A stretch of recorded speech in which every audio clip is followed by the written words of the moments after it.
Good evening, you're watching Estuary TV News. Coming up, botany in Immingham. We visit the town's nature garden.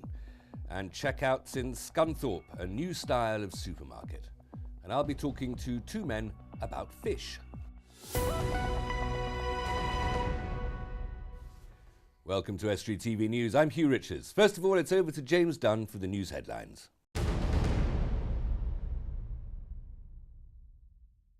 Hello, in the headlines today, unrest over council budgets and tackling sexual abuse in East Riding. Unions want councils to go to London and fight for their budgets in the face of swathing government cuts. Labour councils in Hull and North East Lincolnshire today affirm budgets implementing tens of millions in cuts. Union members protested outside Hull City Hall, demanding councillors send a delegation to Whitehall to defend the region. They claim more deprived areas have seen bigger cuts than wealthier ones, although it is also true that the regions seeing the biggest cuts are already receiving more per head than those with smaller reductions. Well, they should be sending a delegation down to the government to say, look, this council has had enough in cuts and we can't take any more. Services are going to be affected. Frontline services are on the breadline and they will be affected. And our members will be affected with that. Austerity isn't working.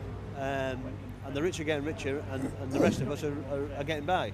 And that's, you know, there's plenty of wealth about and it needs to be shared amongst all of us, not just the 1%. The special report on child sexual exploitation in the East Riding asks the general public to do more to tackle potential abuse. The Safeguarding Children Review Panel was set up in the wake of the Rotherham abuse scandal. It was revealed authorities didn't do enough to tackle the sexual exploitation of children. East Riding's report makes 34 recommendations, which include better education and training. It's hoped improved awareness could help spot the signs early and stop it happening. It's everybody's responsibility, and I've always felt really strongly, I think that came out of our discussions in the panel, that whilst we as an authority can have robust measures, safeguarding measures in place and links with the police and health and community voluntary organisations, it is absolutely imperative that we have the backing and the support of the community, because they are the eyes and ears. You know, people who are living down the street look out for anything that seems that you don't feel comfortable with. And finally, the Red Arrows have revealed a new Union flag-inspired logo. The world-famous jets based at RAF Skempton will show the new design off to millions around the world during this year's display session. Well, I'm afraid that's all from me, but we'll be back next time. Bye for now.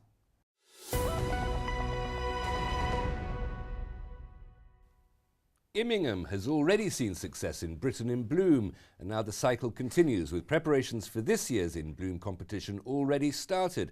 Organisers are aiming to capitalise on the success of last year's competition and recent regeneration work in the town. Dave Nunn has green fingers. Immingham has been a town on the up in recent years thanks to the success of In Bloom and redevelopment of the town centre. And that looks set to continue as the latest project for this year's East Midlands In Bloom gets underway. Well, this is a bit of waste ground that's always been a bit of an eyesore in Immingham, and for this year's theme and new projects for East Midlands in Bloom competitions in July, we decided to turn it into a wildlife conservation area, and we've had the backing of the landowner to actually do what we're doing. And as you can see from around here today, we've got the 4 primary schools of Immingham all involved doing various things, helping us to get it into a good, ideal, conservation area for wildlife. After last year's hard work got Immingham a silver award in Britain in Bloom, the determination is there to succeed at East Midlands in Bloom. The wildlife area is a small step towards that alongside the ongoing regeneration of Immingham. I'm sure it does, yes. We get a lot of comments and we've got a lot of support and backing from the community who say that it's a good thing. So it brings a bit of pride back into the town as well. Long gone now is the stigma about the name of Immingham, and people want to come to Immingham now, and what we're doing and what we've done over the last 5 years with Immingham in Bloom is to try and encourage more people to visit the town and take part of our heritage. So we've done a good job actually.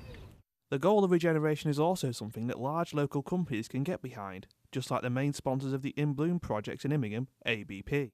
Obviously very proud to be part of that and being part of the community. And this year with this biodiversity project as well, we wanted to be the principal sponsors for that.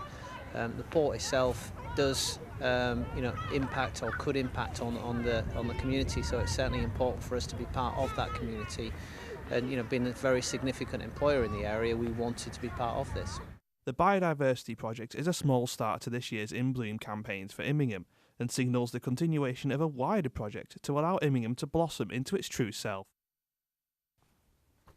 You're watching Estuary TV News. A little later, another premium pooch in our Dog of the Week, and Dan Kemp will bring you all the sports news. I'm joined by two of our own presenters here on Estuary TV today. Martin Samuels and Stephen Bennett have made a series about fish, how to cook them, how healthy and delicious it is to eat them, and the programme is called Two Men and a Fish. Gents, welcome. He's a presenter now. Apparently. Well, you are now. You've been doing it for 7 or 8 seconds already. So, Two Men and a Fish. Where did this idea come from? What's it all about? Well, it was a brainchild behind our news editor, Emma Lingard, so she actually, come up with the concept for it. And interestingly, the initial idea was like two men in a dish, but obviously, yeah, I'm a good-looking one. Yeah. Before you say anything. But then, due to my lack of knowledge on seafood, we decided to go down the route of. Was that the reason why you did it? I thought the reason was because you wanted to be fed. Well, you're a professional chef, Yeah. Steve. Just tell us quickly about you. Where do you work? Where do you I cook? work at the Oaklands Hall Hotel and the executive head chef there, and the Comfy Duck. And we did a cooking demonstration, didn't we? That's where Emma got the idea from. We did, yes, it was. And it came on. You'd never even seen a scallop before, had you? It was at the Lincolnshire, the Cleethorpes Showground at Yeah, it Meridian was. Park. And we just, I kind of like invaded your space, didn't I, You for did. about half an hour. So why, Got in the way a why- lot. You know about fish. You know how to cook Yeah. them. You know how delicious they are and what fantastic things to do. Why on earth did you get Martin involved? Well, Don't say it like that.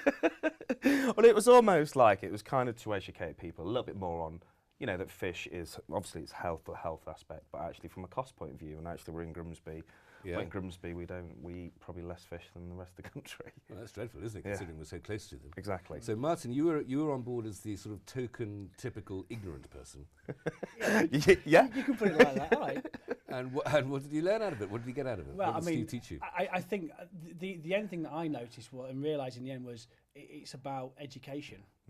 And I think we both spoke about that, haven't we, really? About it's the education point of it. And I've just never entered into learning or even experiencing fish before. I mean, I haddock and cod and things like that, your standard.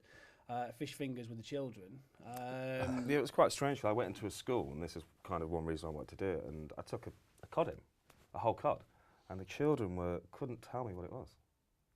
They could presumably they could tell you it was a fish. They could tell it was a fish, but they didn't know that a codfish finger would be that. Almost the ignorance of it is that they think it comes out of the sea in breadcrumbs. Well, but it was interesting because with fingers, yeah. Yeah. But it certainly educated me over the time that we started doing it, and it is about education and just learning about it. I had it cod, fish fingers, but when there's so much more to it, and you don't realise how healthy and it's so cheap as well. And so why don't we eat more fish? I mean, you're obviously an aficionado. You cook it all the time. Yeah. And we've got the biggest fish market in the country just down the road from here. But people are scared. They're scared to overcook it or what to do with it. And that's when we did this. It was very much the dishes were quite simple. In one of them, you'll see that we did a mackerel sandwich. And it's very much kind of take. And looking from my point of view, it is looking in. You don't realise how simple it actually is. Well, let's take a look at the clip from the show, shall we? Okay. Join me, Martin Samuels, and my good friend, award-winning chef Stephen Bennett. Is it mussels that are supposed to be aphrodisiac? No, that's oysters. Oyster. As he attempts to cure my fishy fears and take me on a baptism of fish. Pick it up like that. I was less frightened when I picked up a scorpion. This is what I will do. Can I do that? I don't want you taking over. It's not going to be as good as you, obviously. That's even if you do anything. Two Men and a Fish, coming soon on Estuary. Looks brilliant. It makes me hungry. You look like the two hairy bikers, except you haven't got any hair, Martin. Interesting enough, I was just watching that. I look like the marshmallow man on the fish market in that white apron. Did actually. So what was the production like? Where were you filming? Because you're obviously not just sitting and staying in a kitchen and doing sort of boring cookery channel. Yeah. Cookery show. You're getting out there, aren't you? Where were you? Well, we had a week, didn't we? We had Yeah, a full week week. while we was out, and the idea was just to produce a pilot. But at the end of it, we got three 40-minute episodes out of it. Grimsby Docks. Yeah. So we was on Grimsby, spent some time on. I think it was a full day on Grimsby Dock. Yeah, on the first episode, Martin was given £10 budget to go buy some fish for me to cook a barbecue. And I think it was quite a windy day doing It was very windy. doing this barbecue. This was down on the docks in Grimsby, wasn't it? Yeah, and you got quite a lot. You were surprised how much you could buy for Yeah. 10 quid, weren't you? Yeah, after traipsing around the docks for. Yeah. In fact, you still got however long. change for me. If I didn't think about it. Well, what could you get for a tenner? I mean, you were buying from fishmongers, were you, or straight from the boats, Went or to see from the Nathan market? at is it Premier? Yeah, there was Premier and there went was to XL as well. Yeah, went to see Nathan, and we got some prawns. We got some scallops. Sea bream. Some sea bream. Sea bream's gorgeous. It's beautiful. Fantastic fish, isn't it? And yeah, and even on the barbecue, it was just the scallops in the shells. Yeah, there was kind of little few tricks just to cook a barbecue. You'd have to be scared, and most people just cook meat on a barbecue, and actually it was just to say there's all this fish. It took me long enough to light it. It took me longer to light it than it did to actually cook the fish on it. He normally gets his team to do that. Yeah. We've got a brigade of chefs usually working around. Yeah, you normally to help. But we had a day on Grimsby Docks. We spent a day in the kitchen, didn't we? And spent some time in the kitchen cooking in there. And Withensea. We had a road trip over to Withensea. Wonderful, brilliant, So fantastic place. Didn't we? Got lost a little bit. But that was great because we ended up on the beach, cooking on the beach, and we met John, who's the guy who goes out catching the crabs and lobsters. God, what was his boat called? It was something cat, wasn't it? Yeah, Crazy Cat. Crazy Cat, that's right. And he'd been out, getting some crabs and lobsters, and we was cooking crab risotto on the beach, and literally, I mean, it was it wasn't cold, but we got a queue of people on the sea wall looking over, and the local newspaper came down. So you were making spectacles of yourselves. Pretty much, yeah. Well, Well, the funny thing was, you'll see on the clip on the next episode that Martin, when he picks this crab up, his hand's like this. He's absolutely petrified. Yeah. Absolutely You're petrified. frightened of a crab? Yeah. Well, he thought it was a scorpion. No, I've held a scorpion. You don't know much at all, do you, really? I've held a scorpion. I was less scared. Yeah, you was very much. Than holding a crab. Don't know what it is. Did it have enormous great pincers? Yeah, it take a finger off, it was was the biggest crab you've ever seen. And you were. It wasn't normal. You were terrified of this creature, which a few minutes later you were eating. Well, yeah. Actually, yeah. I ate the crab meat, absolutely, but it was just he got his legs, started wrapping his legs around my hand, and that was it. It was just, but you'll see that throughout. Yeah, it was. You went white. I doubt the crab was all that comfortable No, in your I don't company think it was. But it was a thoroughly enjoyable week. Just really crab and shellfish. You have to be a little bit more careful with shellfish, don't you, than the usual kind of fish, whatever they're called, the non-shellfish. Yeah. And crabs, you've got to get out the dead man's fingers, is it called? Yeah. There's certain aspects you can't eat of the crab, but it's like when we're talking to him, a lot of their crabs get exported, and as a product, it's so cheap. We bought these fresh crabs that had been boiled that day. We bought from the shop, and they were what, $2.50 or something? Yeah, I think even less than that, to be honest. And it fed. We could feed 4 people. One crab can feed 4 people. Yeah, because you put it through like pasta or. Oh yeah. Or because I did a stir fry on the beach and stuff. He's the creative one. I just made him look good. Well done. You're the face, weren't you? Absolutely. Well, if you were there to learn, Martin, what was the biggest surprise for you? What was the biggest novelty that you came across? I think it's how easy it was, to be honest, and how simple it was. And you don't really think about these things, how easy and simple it is, and how good it is for you as well. I mean, obviously you see one of the episodes where we was at Louth. We got to Louth as well. Went to Louth Market, and we did a cook-off at Louth Market. But obviously, that's for the viewers to watch. We don't want to reveal the results of that. No, not at all. But it was basically he was my sous chef for the week. Right. So I spent a long time training him to the level he got up to. Thanks. You did film it all in a very brief short space of time, didn't you? I mean, considering we had, I think it was a little less than a week. Yeah, it was. But to create 3 40-minute programs out of it, it was just insane. So you were dealing with sea bream, you're dealing with crab and prawns. We know that. What other fish did you? Well, we did mackerel.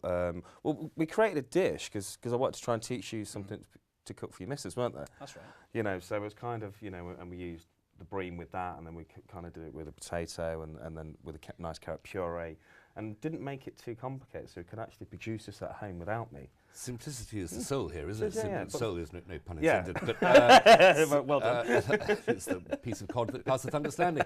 But simplicity is the soul, is the centre of this sort of cookery, isn't it? Because if you muck about with a fish too much, it's such delicate flavour, you'll destroy it. So is that? Less is more, isn't it? Yeah, it Less is. is definitely more. I mean, the interesting thing for me, from the beginning, we were dealing with mackerel pitters, mackerels in pitta, and mackerel is an oily fish, which I can now turn around and say it's an oily fish, which I didn't know that before. You know, but And the oily fish are the best ones, aren't they? Yeah, because there's obviously a lot more omega-3 in it and everything else, but it holds more flavour. So, you know, we've rubbed it in harrison. You know, it's a North African spice, quite spicy, chili-based. Never heard of it. Right, yeah, it is, and you'll see on it. And we made a guacamole. You know how to make that now, don't you? I do, yeah. Just putting your hand over the top before you're supposed to blend it always helps. That makes a difference, does it? It does, as you end up being in the face. Having as you'll see in the an avocado face pack. Yes, you'll see. I think I think looking back at it, it was almost like two mates just going out. Yeah, and we hardly had any retakes whatsoever. And I think the most retakes we had was on the side of the fish market we've seen in episode 1, where we had to do like, you know, a walk up together and stand and look at each other staringly in the eyes and hold that for 20 seconds, but it's a lot more difficult to do than you think. Yeah, oh God, it's impossible, isn't it? Do you think you've trained Martin successfully? Do you think he could make a good fish chef? Yeah. What are you looking at? I'm just saying. There's a suspicion there in your answer. That No, anybody can cook, you know, well, as long as you just understand the basic ingredients a little bit more, and it's absolutely fine. And have you been cooking lots of fish since you made this programme? Well, I don't get a lot of time to cook a lot. Oh, but that's a poor certainly excuse. taste it a lot more, but I'm certainly more adventurous than I was. When you go out to restaurants, you look at fish dishes. I do, yeah, totally. Should just add, I'll just check that it's 9 p.m. on Friday, March the 13th is the first episode going out. Okay, yeah. And the programme is called Two Men and a Fish. It is indeed. And we're all going to be much more healthy and better fed for it. Oh, yes. Let's hope so. Gentlemen, thank you very much. No Good luck with that. No problem.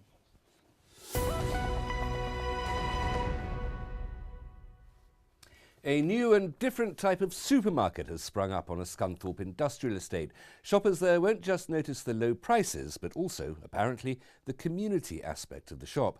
The store has a tea room, a craft and kids area, and it's entirely staffed by volunteers. Intrigued, Richard Morris went along to find out more. A different type of not-for-profit supermarket in Scunthorpe is gaining customers due to its low prices and community focus. Scunthorpe Community Supermarket has struck deals with suppliers for the benefit of the consumer, not their profit margins. The director explained more.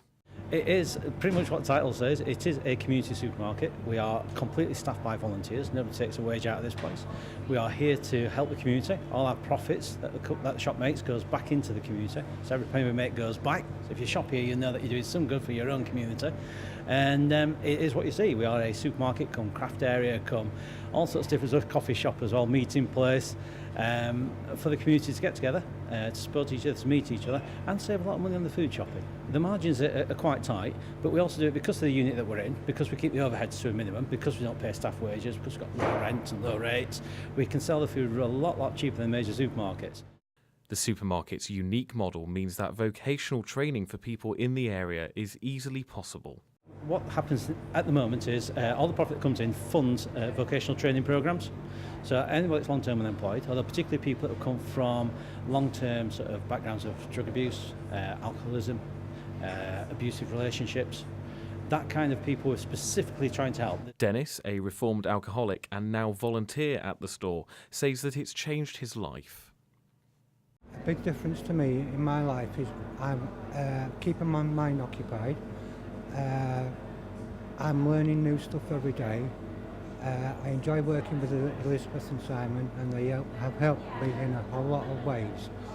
I mean, if it wasn't for these two nice people giving me this opportunity to work for them, I would be in the same boat again, going back to my old days, and I don't want that. The store is on the Scunthorpe Industrial Estate. Time now for Dan Kemp with all the sports news.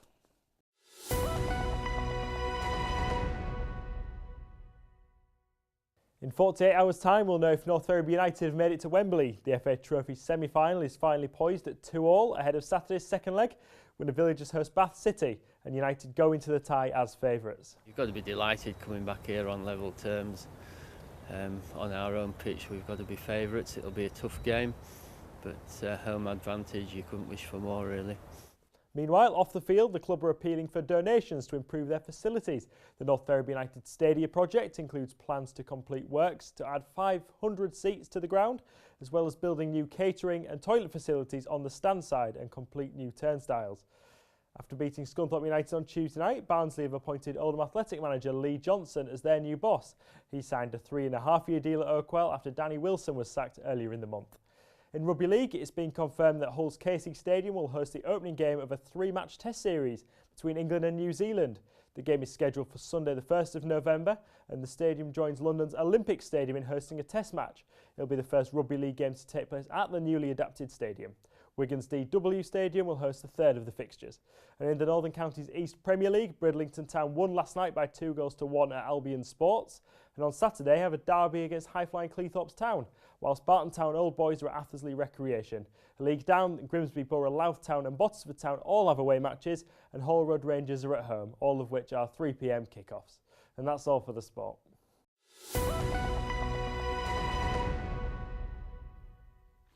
Just time now, always time really, for our Dog of the Week.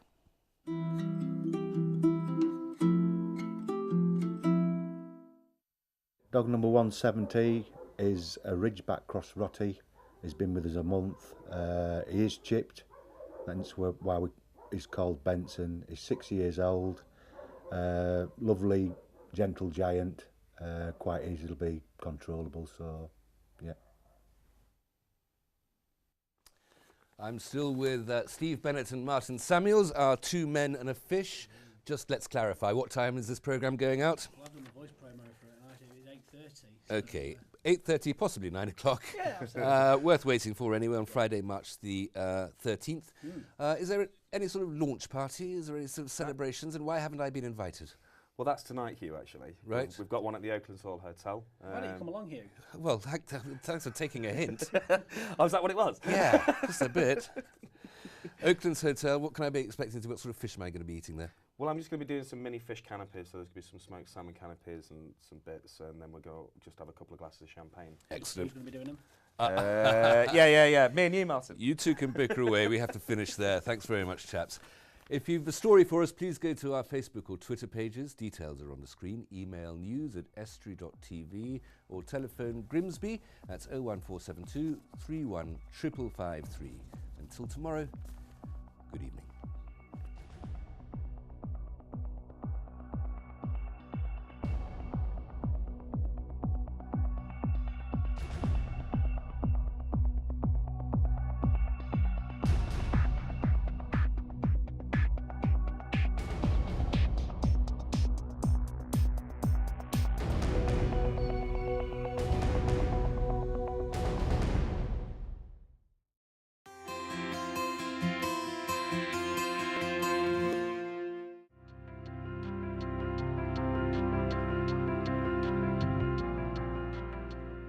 Welcome to Estuary TV's weather.